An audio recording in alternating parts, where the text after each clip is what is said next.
Alright, so kumusta mga kaibigan? Well, it's me, Teacher Kevin PH, and we're back with another video. Merong mga questions din sa atin mga kaibigan, no? Importante ba talagang maglagay ng extra partition sa ating SSD o sa ating hard drive? Yes, malalaman nyo yan sa video ito.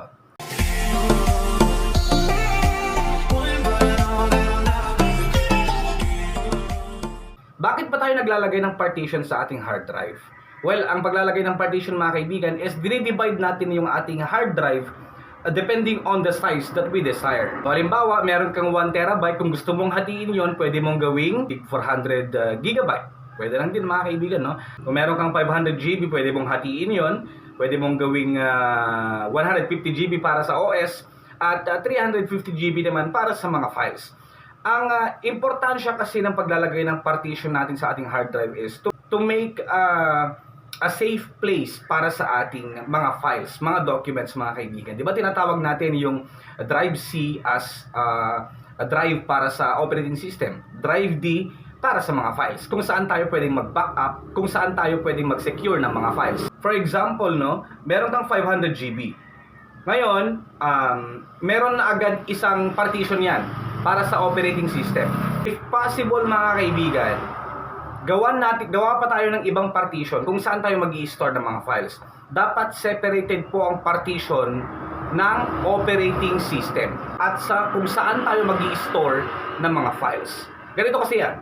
Kapag iisa lang ang partition ng iyong laptop at kapag nag-save ka sa desktop, sa documents, downloads, pictures, lahat yan nakalagay doon sa OS partition. Ngayon, once na mag-crash yung operating system mo, natural, baka mamaya hindi na natin ma-restore yung mga files mo kasi nga nandun sila sa partition para sa operating system. Ang gagawin ni technician ngayon, i-check niya kung pwede pa ba niyang lagyan ng OS without deleting the data. Karaniwan naman, once na nag-crash yung operating system, yun ang problema natin. Hindi natin pwedeng i-backup yung mga files unless kung mag-hard drive type tayo. Hard drive style na kung saan nilalabas natin yung hard drive mula sa iyong computer, ilalagay sa isang enclosure at i-backup natin gamit yung ibang computers. Okay? So, kapag iisa ang partition ng computer mo na para sa OS lang at doon ka nagsasave ng mga files, very risky yon mga kaibigan.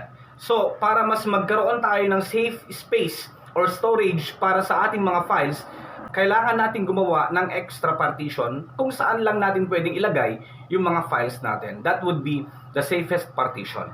So, tuturuan ko kayo kung paano gumawa ng partition sa inyong computer. Let's jump in mga kaibigan.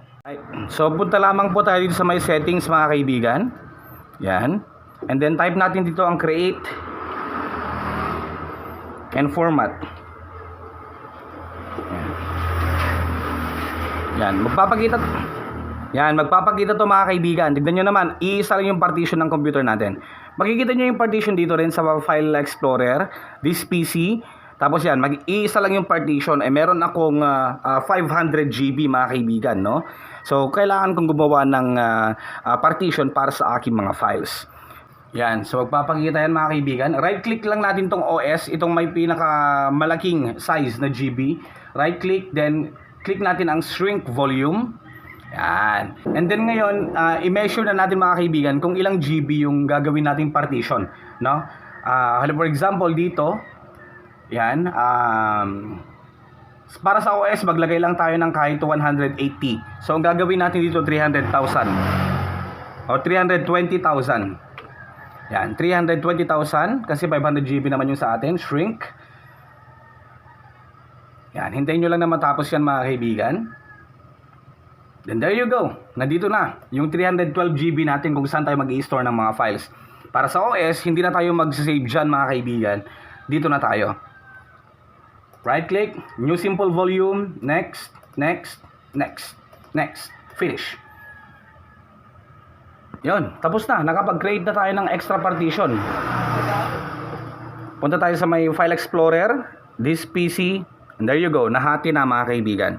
OS, para sa OS lang yan. Sa new volume, dito tayo mag-backup ng mga files na kakailanganin natin. No? Na kailangan nating i-secure. So, ganun lang kasimple. Maraming salamat po sa inyong panonood and always into recovery mode or safe mode.